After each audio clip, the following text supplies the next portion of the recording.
தன்னுடைய தொகுதி மக்களை நேரடியாக சென்று சந்தித்து சந்திப்போம் குறை தீர்ப்போம் என்ற திட்டத்தின் மூலம் மக்களின் குறைகளை கேட்டறிந்து அவற்றை தீர்த்து வைக்கும் முயற்சிகளை மேற்கொண்டு வருகிறார்.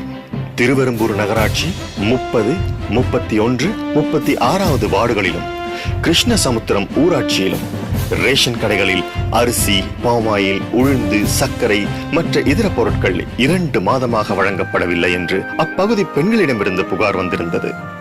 அந்த புகாரை ஏற்று இவர் தன்னுடைய தொகுதியில் இருக்கும் ரேஷன் கடைகளை ஆய்வுகளுக்கு உட்படுத்தி அத்தியாவசிய பொருட்கள் தடையின்றி கிடைக்க நடவடிக்கைகளை மேற்கொண்டார். அதற்காக திருச்சி பொன்மலைப்பட்டி ரேஷன் கடை முன் ஆர்ப்பாட்டம் நடத்தினார். திருவெரும்பூர் பகுதியில் பல இளைஞர்களுக்கு வேலை வாய்ப்பு இல்லாமல் இருந்தது. அதனால் குடும்ப பிரச்சனைகளும் மிக பெரிதாக இருந்தது. வேலை இல்லாமல் இருக்கும் பட்டதாரிகளுக்காக தன்னுடைய தனிப்பட்ட முயற்சியில் அன்பில் அறக்கட்டளை மூலமாக திருவெரும்பூர் தொகுதிக்குட்பட்ட காட்டூர் பகுதியில் உள்ள தனலட்சுமி கல்லூரி வளாகத்தில் வேலை வாய்ப்பு முகாமை ஏற்பாடு செய்தார். வேலைவாய்ப்பு முகாமில் 10,000க்கும் மேற்பட்டவர்கள் கலந்து கொண்டதில் சுமார் 26 நிறுவனங்கள் ஏற்படுத்திய இந்த முகாமில் 2,000க்கும் மேற்பட்டோரை தேர்வு செய்து அவர்களுக்கு பணி நியமனத்தை நம் சட்டமன்ற உறுப்பினர் அவர்கள் வழங்கினார். விவசாய பிரச்சனையை தீர்ப்பதற்காக கிட்டத்தட்ட திருவெரும்பூர் தொகுதிக்கு உட்பட்ட 35,000 ஏக்கர் விவசாய நிலத்தில் சம்பா சாகுபடிக்காக உய்யன்கொண்டான் வாய்க்காலில் இருந்து தொடர்ந்து தண்ணீர் திறந்துவிட வேண்டும் என்று திருவெரும்பூர் பொதுப்பணித்துறை முதன்மை செயலாளர் அவர்களை நேரில் சந்தித்து கோரிக்கை மனு அளித்தார். காவிரி மேலாண்மை நதிநீர் பிரச்சனையில் மத்திய அரசை கண்டித்து நடைபெற்ற பஸ் மறியல் போராட்டத்தில் தலைமை கழகம் அறிவித்தபடி கழக மாவட்ட செயலாளர் திரு KN நேரு தலைமையில் சிறை சென்று வந்தார்.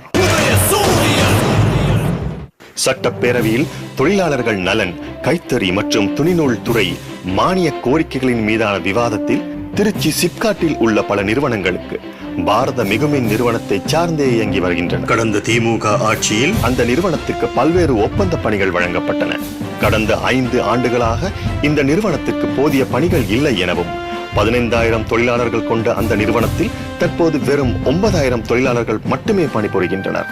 ஒரு நவரத்தின அந்தஸ்து பெற்ற ஒரு நிறுவனம் தமிழக அரசின் மேம்பாட்டின் எதிர்கால மின் திட்டங்களுக்கு அந்த நிறுவனத்தோடு ஒப்பந்தம் பெற வேண்டும் என்று வலியுறுத்தினார். மத்திய மனிதவள மேம்பாட்டுத்துறை அமைச்சர் திரு பிரகாஷ் ஜவடேகர் அவர்களை சந்தித்து NIT கல்லூரி அருகில் வாழ்கிற மக்களுக்கு பட்டா வழங்கவும் அதற்கு தடையில்லா சான்று வழங்க வேண்டும் என்றும் டெல்லிக்கு சென்று அவரை சந்தித்து முறையிட்டார். தூவாக்குடியிலிருந்து பால் பண்ணை வரை சர்வீஸ் ரோடு அமைத்து தராததால் தொடர்ந்து பல விபத்துக்கள் ஏற்பட்டு வருகின்றன. அவ்விபத்துகளை தடுக்கும் வண்ணம் இம்மக்களின் நீண்ட நாள் கோரிக்கையான சர்வீஸ் ரோடு அமைத்து தர மத்திய போக்குவரத்து துறை மற்றும் தேசிய நெடுஞ்சாலைத்துறை அமைச்சரான திரு நிதின் கட்காரி அவர்களை டெல்லி சென்று சந்தித்து நேரில் வலியுறுத்தினார். பொன்மலை G கார்னரில் சப்வே அமைப்பதற்கான அந்த முயற்சியோடு இதையும் செயல்படுத்த முயற்சி செய்து கொண்டிருக்கிறார். அது மட்டுமில்லாமல் நமது மத்திய இணை அமைச்சராக இருக்கும் நம் தமிழ்நாட்டைச் சேர்ந்த திரு பொன் ராதாகிருஷ்ணன் அவர்களையும் சந்தித்து விபத்து நடக்கும் இடத்தில் சர்வீஸ் ரோடு அமைத்தே தீர வேண்டும் என்று கோரிக்கையை எடுத்துரைத்தும் இந்த மக்களுக்கு ஒரு பாதுகாப்பை உறுதி செய்ய வேண்டும் என்பதை சுட்டிக்காட்டியது மட்டுமல்லாமல் தன் தொகுதி மக்களுக்காக சென்னை கோட்டை மட்டுமின்றி டெல்லி பாராளுமன்றம் வரை சென்று தன் மக்களின் அடிப்படை உரிமைகளுக்காக குரல் கொடுத்துக் கொண்டிருக்கிறார்.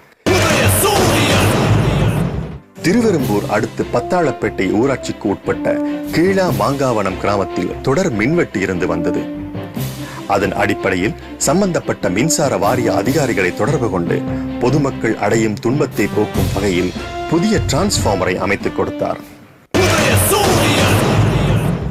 திருவெரும்பூர் தொகுதிக்கு உட்பட்ட கீழ் விளாங்குளம் கிராமத்தில் கிளியூர் முதல் முடுக்குப்பட்டி வரை சாலை அமைத்து தர வேண்டும் என பொதுமக்கள் கேட்டுக்கொண்டதற்கிணங்க சாலை அமைக்கும் பணி தொடங்குவதற்கு முன்பாகவே அவரது சொந்த நிதியில் இருந்து சாலையின் இருபுறங்களிலும் மற்றும் இதர நீர்நிலை ஆதாரங்களை ஆக்கிரமித்துக் கொண்டிருக்கும் கருவேல மரங்களை அகற்றும் பணியை மேற்கொண்டார். திருச்சி சங்கிலியாண்டபுரத்தில் வறுமை கோட்டிற்கு கீழேயுள்ள 150க்கும் மேற்பட்ட பள்ளி மாணவ மாணவிகளுக்கு தன்னுடைய அன்பில் அறக்கட்டளை மூலமாக இலவச சீருடை மற்றும் நோட்டு புத்தகம் வழங்கி தனிப்பட்ட முறையில் தொகுதி மக்களுக்கு உதவிகள் செய்து வருகிறார். துவாக்குடி நகராட்சிக்கு உட்பட்ட 11வது வார்டு வாய்க்கால் மேடு என்கிற பகுதியில் கண்ணன் என்கிற சாதாரண கூலி தொழிலாளியின் வீடு தீப்பிடித்து எரிந்து முற்றிலும் சேதமடைந்ததை அறிந்து உடனடியாக சம்பவ இடத்திற்கு நேரில் சென்று பார்வையிட்டு அவருக்கு ஆறுதல் கூறி நிதியுதவி வழங்கினார்.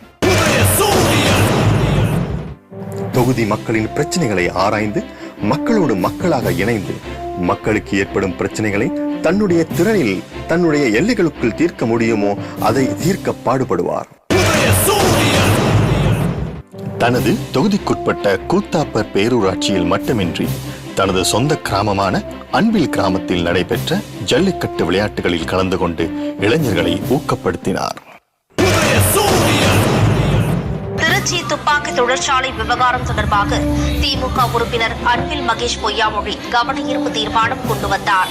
அப்போது பேசிய அவர், சிறப்பாக செயல்பட்டு வரும் துப்பாக்கி தொழிற்சாலையை தனியார் மயமாக்கும் நடவடிக்கையை தடுத்து நிறுத்த மத்திய அரசுக்கு மாநில அரசு உரிய அழுத்தம் கொடுக்க வேண்டும் என்று வலியுறுத்தினார். தனியார் மயமானால் தொழிலாளர்களின் வேலை உத்தரவாதம் இல்லாத நிலை உருவாகும் என்றார். மத்திய அரசாங்கத்தின் கட்டுப்பாட்டில் இயங்குகின்ற ஒரு தொழிற்சாலையாக இருந்தாலும் அங்கே பணிபுரிவது தமிழகத்தை சேர்ந்த நம்முடைய தமிழக மக்கள் தான். நீங்கள் ஒரு போதிய அழுத்தத்தை மத்திய அரசாங்கத்திடம் வழங்கி அதை தனியார் மயமாக்குகின்ற அந்த முயற்சியை தடுக்கின்ற நடவடிக்கையில் நீங்கள் ஈடுபட வேண்டும் என்று நான் கேட்டு அமைகிறேன். சட்டமன்றத்துறை மேம்பாட்டு நிதியான ரூபாய் 2 கோடியில் 1,99,86,000 மதிப்பு கொண்டான திட்டங்களை மாநகராட்சி வார்டுகள் மற்றும் நாவல்பட்டு ஊராட்சி, வேங்கூர் ஊராட்சி, கிருஷ்ணசமுத்திரம் ஊராட்சி, நடராஜபுரம் ஊராட்சி, அரங்குடி ஊராட்சி, எழில் நகர், தாமரை நகர், வாழவந்தான்கோட்டை ஊராட்சி, முல்லை நகர், கூலக்குடி ஊராட்சி, கைலாஷ் நகர், பாலாஜி நகர், தூவாக்குடி ஊராட்சிகளில் செயற்படுத்தப்பட்டன. அதனைத் தொடர்ந்து தொகுதிக்கு செயல்படுத்தப்பட்ட திட்டங்களை கள ஆய்வும் செய்தார். அன்பில் மகேஷ் பொய்யாமொழி என்கிற ஒரு இளைஞர் பகட்டு மனிதராக இல்லாமல் மக்களுக்காக ஒருவராக, மக்கள் விரும்பும் ஒருவராக செயல்பட்டுக் கொண்டிருக்கிறார். இதன் கூடுதல் சிறப்பாக தலைவர் கலைஞர் அவர்களின் சட்டமன்ற வைர விழா ஆண்டில் அமெரிக்க அரசின் கல்வி மற்றும் பண்பாட்டுத்துறையின் நிதியுதவியுடன் நடைபெறும் எக்ஸ்பெரிமெண்ட் இன் இன்டர்நேஷனல் லிவிங் என்ற பெயரில் நடைபெற்ற கலாச்சார பரிமாற்றம் மற்றும் அரசியல் பயிற்சிக்காகவும் இந்தியா மற்றும் பாகிஸ்தானிலிருந்து தேர்வான 16 நபர்களில் ஒருவராக நமது சட்டமன்ற உறுப்பினர் அன்பில் மகேஷ் பொய்யாமொழி அவர்கள் தேர்ந்தெடுக்கப்பட்டிருந்தார்.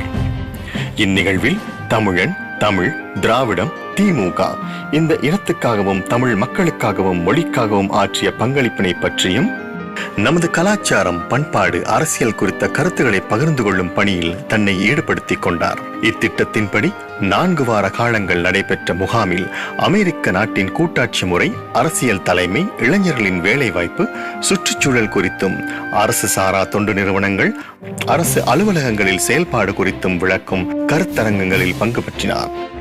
ஓஹியோ மாகாண சட்டப்பேரவையின் சிறப்பு அழைப்பாளராக அழைக்கப்பட்டு கௌரவிக்கப்பட்டார்.